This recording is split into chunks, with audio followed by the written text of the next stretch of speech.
Hi guys, গত পর্বে আমরা প্রাইস লিস্ট নিয়ে কাজ করেছিলাম, তো এই পর্বে আমরা অন্য কিছু নিয়ে কাজ করব। তো চলুন শুরু করা যাক। আমরা এটাকে ডিলিট করে দেই, then click on block, simply scroll down, then click ultimate add on blocks. তারপরে এখানে দেখুন যেটা বাকি আছে সেটা হচ্ছে কন্টেন্ট টাইমলাইন আর পোস্ট টাইমলাইন। তো পোস্ট টাইমলাইনটা খুবই ইজি, আমরা পোস্ট টাইমলাইন দেখাই আগে, তারপরে কন্টেন্ট টাইমলাইনে যাচ্ছি। কন্টেন্ট টাইমলাইনও সোজা, বাট পোস্ট টাইমলাইনে সময় কম লাগবে, এটা দেখিয়ে নিই। তো পোস্ট টাইমলাইন দেখুন, সিম্পলি পোস্ট টাইমলাইন শো করছে এখানে, এক ক্লিকে হয়ে গিয়েছে কিন্তু। তো আমরা এটাকে রিমুভ করে দেই। রিমুভ করে আমরা প্রথমে নিব কলাম, দেন আমরা এই কলামটাকে কি করব, একটা কলামে নিয়ে আসব। তারপর ভিতরে ক্লিক করে আমরা যেটা করব সেটা হচ্ছে যে পোস্ট টাইমলাইন, বা আমরা এখান থেকে সিম্পলি স্ক্রল ডাউন, দেন পোস্ট টাইমলাইন চলে আসছে। এবার আমরা এটাকে আপডেট দিই। আপডেট দেওয়ার পর দেখুন যে আসলে কি হয়, জিনিসটা কি। তো এখানে স্ক্রল করলে দেখবেন যে আস্তে আস্তে টাইম লাইনটা বাড়ছে। এই হচ্ছে স্টাইল টাইম লাইনের কাজ। তো এখানে কি কি করা যায় চলুন আমরা একটু দেখে আসি। প্রথমে আপনি টাইপ পোস্ট, যেটা পোস্টের মতোই, ক্যাটাগরি, ট্যাক্সোনমি, অর্থাৎ এটা কোয়েরি সেটিংস, যেটা সম্পূর্ণ একই রকম, এটাকে অফ করে দিই। লেআউট, লেআউট ওরিয়েন্টেশনের সেন্টার রাইট, সব কিছু রাইটে থাকবে, অথবা সব কিছু আপনি লেফটে রাখতে পারেন। তো আমরা সেন্টার ইউজ করি, মোস্ট অফ দ্য টাইম সেন্টারই ব্যবহার করা হয়।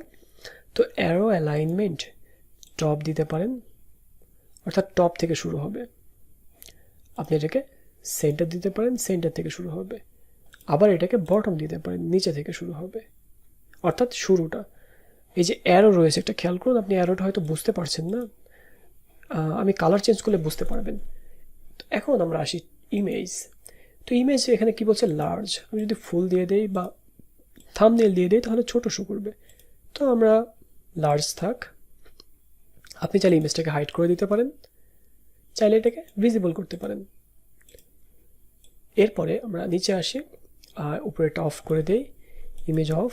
কন্টেন্ট, কন্টেন্টে আসার পর দেখবেন যে display post, date format, example length. আমরা এক্সাম্পল লেন্থটাকে একটু বাড়াতে পারি। তারপর আসে read more, open in link, new tab. আপনি নিউ ট্যাবে ওপেন করতে চাইলে এখান থেকে নিউ ট্যাবে ওপেন করতে পারবেন। তারপর আছে দেখুন টাইমলাইন আইটেম, এটাকে অফ করে দেই। টাইমলাইন আইটেমে হেডিং 3, এগুলো আসলে কন্টেন্ট, যেটা আমরা বরাবরই দেখে এসেছি একই রকম। এই টাইমলাইনের মধ্যে হেডিং আসছে, ইমেজ আসছে, তারপরে প্যারাগ্রাফ টেক্সট রয়েছে। তো সেগুলো এখানে টাইপোগ্রাফি, কন্টেন্ট, ডেট, অথর, এগুলি কীভাবে চেঞ্জ করবেন, কি ফন্ট, তারপর কি সাইজ আপনি দিতে চাচ্ছেন সেগুলো এখান থেকে বলে দিবেন। তো এখান থেকে মূলত চেঞ্জ করা স্ট্যান্ডার্ড না, আমরা এগুলো চেঞ্জ করব গ্লোবাল থেকে একবারেই, তাহলে আমাদের বারবার এগুলো নিয়ে কাজ করতে হবে না। রাউন্ডেড কর্নার 2, তো আমি যদি এখানে দিয়ে দেই 6 বা 5, আচ্ছা আমি যদি একটু বাড়িয়ে দেই, দেখুন যে এটা একটা রাউন্ডেড কর্নার চলে আসছে, যেটা এখন আপনারা বুঝবেন না, আমি ওইটা দেখাবো কালার চেঞ্জ করার পরে। তো কানেক্টর, কানেক্টর অনেকে বুঝবেন না, কালারটা একটু চেঞ্জ করে দিয়ে আসি তাহলে আপনারা বুঝতে পারবেন। যে ব্যাকগ্রাউন্ড কালারটা, কন্টেন্ট ব্যাকগ্রাউন্ড কালার, এটা হচ্ছে আপনার ব্যাকগ্রাউন্ড কালার এটা। তো আমরা যদি একটু এই টাইপের দিই, এবার বুঝতে পারবেন যে আমরা যেখানে ছিলাম সেখানে চলে যাই। টাইমলাইন আইটেম, আমরা এখানে আসছিলাম, আসার পরে রাউন্ডেড কর্নার। রাউন্ডেড কর্নার হচ্ছে এই যে left side, top bottom left right, এই যে রাউন্ডেড কর্নার দেখতে পাচ্ছেন, এটাকে রাউন্ডেড কর্নার। তো আমি এখানে 0 করে দিলে দেখবেন যে কোনো রাউন্ডেড কর্নার নেই। আর এই যে অ্যারোটা দেখতে পাচ্ছেন, ছোট্ট অ্যারো, সেটা আসছে কন্টেন্ট থেকে, লেআউট থেকে। এই যে অ্যারো অ্যালাইনমেন্ট টপ, আমি মিডিলে দিলে দেখবেন যে বটমে চলে আসছে, সরি বটমে দিলে বটমে চলে আসছে। আমি যদি মিডিলে দিই বা সেন্টার, তাহলে দেখবেন সেন্টারে চলে আসছে। তো এটা হচ্ছে অ্যারো অ্যালাইনমেন্টের কাজ, আমি এটা টপে রেখে দিই। এবার আশা করি আপনাদের এগুলো ক্লিয়ার হয়ে গিয়েছে। আমি এটাকে অফ করে দিই টাইমলাইন। এখন আমাদের বাকি আছে কোনটা, কানেক্টর। এই কানেক্টর আসলে কি, আইকন সাইজ। এই আইকনের সাইজটা আপনারা বাড়াতে পারেন ব্যাকগ্রাউন্ড সাইজটা বাড়াতে পারেন, বর্ডার বাড়াতে পারেন, কানেক্টর উইডথ হাইট কমাতে পারেন, তো বর্ডার।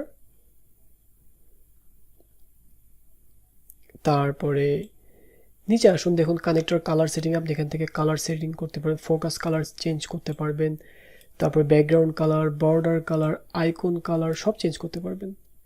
বাট একটা জিনিস আপনি খেয়াল করেছেন কি জানি না, সেটা হচ্ছে আইকনটা চেঞ্জ করতে পারবেন না। তারা এখনও আইকনের কোনো চেঞ্জের অপশানটা এখানে অ্যাড করে নাই, তো আশা করি খুব দ্রুত অ্যাড করে ফেলবে। স্পেসিংয়ে আসুন, স্পেসিংয়ে আসার পরে ব্লক প্যাডিং। তো ব্লক প্যাডিং আমরা যদি একটু প্যাডিং বাড়িয়ে দিই, দেখুন এটা স্পেসিং পাচ্ছে, তাই না? তারপরে কন্টেন্টের প্যাডিং পাচ্ছে, হরিজন্টাল একটা স্পেস পাচ্ছে। তো এভাবে আপনি ভার্টিক্যাল, হরিজন্টাল, হেডিং, প্যাডিং সবই এখান থেকে দেখতে পাবেন এবং কন্ট্রোল করতে পারবেন।